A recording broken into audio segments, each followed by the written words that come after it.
Hello everyone. तो आज मैं आपके लिए एक न्यू ऑनगोइंग ड्रामा लेकर आई हूँ, तारो। ये थोड़ा थ्रिलर और हॉरर होने वाला है।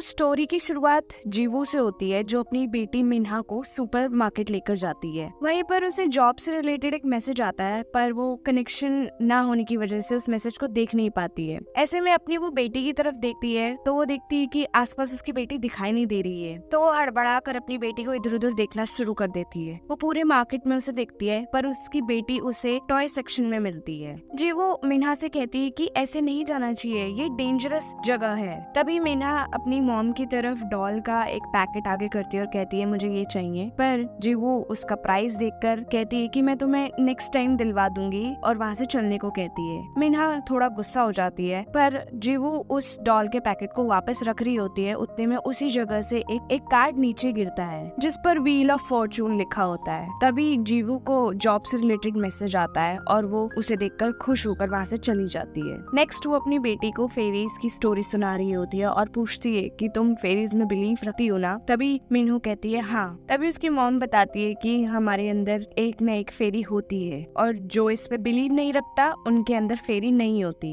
तो तुम्हें फेरीज पर विश्वास रखना होगा। और पूछती है कि लिली तुम्हारे साथ खेलने नहीं आती। तो मीनू कहती है वो तभी आती जब उसके आसपास कोई नहीं होता। जीवू कहती है वो थोड़ी सी शाय है। मीना कहती है नहीं, आप जब नहीं होती तब वो आती है। तो उसकी मॉम पूछती है कब। मिन्हा अपनी अलमीरा की तरफ इशारा करके सो जाती है। जीवू उठती है और उसके कबर्ड के अंदर झांकने का ट्राई करती है। उतने में मिन्हा उठकर बोलती है आप ऐसे नहीं देख सकते, लिली शर्मा जाएगी। तभी जीवू वहाँ से हंसकर चली जाती है। नेक्स्ट जीवू अपनी मॉम के साथ सब्जियां काट रही होती है और कहती है कि मिन्हा कुछ ज्यादा ही नॉवेलिस्टिक नहीं हो गई है। तभी जीवू की मॉम कहती है कि तुम ऐसा इसलिए कह रही हो ना क्योंकि वो तुम्हारी जैसी दिखती है। तो जीवू कहती है हाँ, मैं अपनी मॉम की तरह उस पर चिल्लाऊंगी नहीं, तभी तो वो अच्छा लिख पाएगी। उसकी मॉम जॉब के बारे में उससे पूछती है तो जीवू कहती है आप और क्या एक्सपेक्ट करती हैं, मुझे जॉब तो ढूंढनी ही थी। पर उसकी मॉम कहती है ठीक है, पर तुम पहले की तरह चीप जॉब पर मत जाना, इसीलिए मैंने तुम्हें कॉलेज नहीं भेजा था।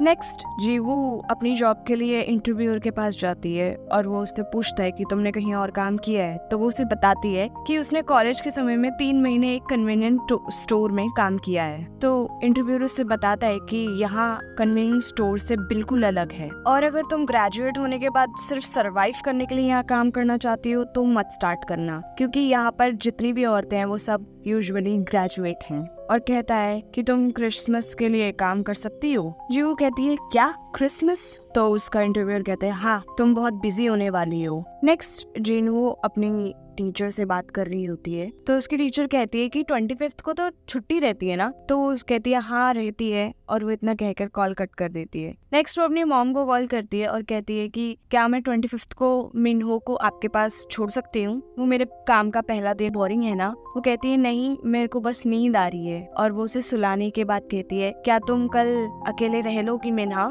मिन्हा हाँ करती है और उसकी मॉम कहती है कि मैं तुम्हारे लिए भी तुम्हारा लंच के बारे में बात कर रही हूँ। हाँ जी वो कहती है ठीक है। उसकी मॉम उसे समझाती है कि कोई घर पर आए और तुम अकेले हो तो गेट नहीं खोलना और शांत रहना, ठीक है। मीना कहती है ऐसा क्यों? जी वो कहती है अगर कोई लेडी होती है जो उसे सारा काम समझा रही होती है और साथ ही साथ कहती है कि मुझे क्रिसमस बिल्कुल पसंद नहीं है, और उसे वो ये भी समझाती है कि किस तरह से काम करना है और सामान जो भी बच जाए उसे कैसे काउंटर से इधर उधर ले जाना है। इसके बाद जी वो काम करने लग जाती है और एक कस्टमर उसे काउंटर पे आकर सामान की पेमेंट कर कर चली जा, पर वो सुनती नहीं है। तभी जी वो उस डॉल को काउंटर के नीचे रख देती है और मिन्हा को कॉल करके पूछती है कि वहाँ पर सब ठीक है ना, और पूछती है तुमने खाना खाया ना, क्या तुम लिली के साथ ठीक से रह रही हो? तो मिन्हा कहती है कि नहीं, आज मैं लिली के साथ नहीं, सेंटा क्लॉज के साथ हूँ। सेंटा? तो मिन्हा कहती है कि हाँ, हम लोग साथ में खेल रहे हैं।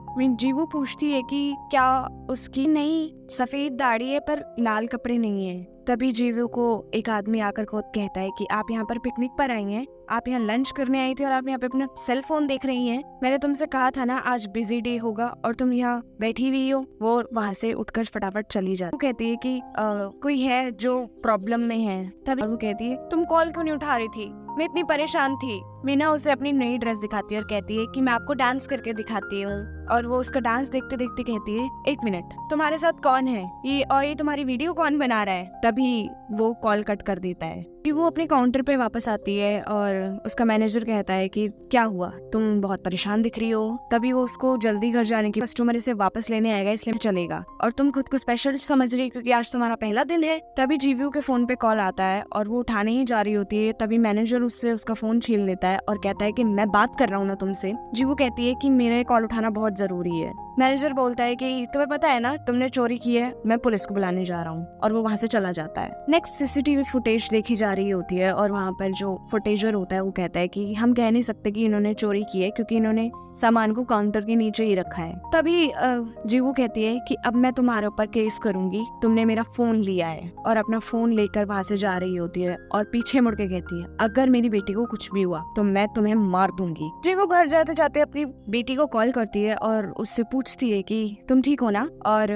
मिन्हा कहती है हाँ मॉम मैं ठीक हूँ और मैंने बैलेट भी सीखा, सेंटा क्लॉज ने मुझे काफी सारे गिफ्ट्स भी दिए, मैंने मैजिक भी सीखा उनसे। जीवू फ्रस्ट्रेट होकर अपनी बेटी पर चिल्लाने लग जाती है और कहती है कि तुम्हें नहीं पता कि ये सेंटा वेंटा कुछ नहीं होता, ये सब फेक है, और वो आया कहाँ से था? और पूछती है तुम अभी अकेली हो या किसी के साथ हो? मीना कहती है मैं कोई नहीं है यहाँ पर, मैं अकेली हूँ। मीना कहती है मैं आ रही हूँ, हिलना मत वहाँ से। जीवू जल्दी जल्दी घर आती है और उसकी चप्पलें देखकर सोचती है कि वो घर पर है। वो पूछती है मीना जल्दी इधर आओ, चलो खाना खाते हैं। वो उसके रूम में जाती है पर वो वहाँ होती नहीं है और उसे लगता है कि वो उसके साथ खेल रही है। वो मीना से बात करते करते बोलती है कि तुम छुपो मत, मैं तुम्हें ढूंढ लूंगी। तभी वो इतना सब कह के उसकी कबर्ड की तरफ मुड़ती है और वो कहती है कि अगर मैं ये खोलूंगी तो मैं तुम्हें एक सरप्राइज दूंगी। और जैसे ही वो कबर्ड का डोर खोलती है वहाँ कोई नहीं होता, पर नीचे एक फोटो रखी होती है जिसमें एक बीस्ट एक बच्ची को ले जा रहा होता है। वो उस फोटो को हाथ में उठाती है और मीना को हर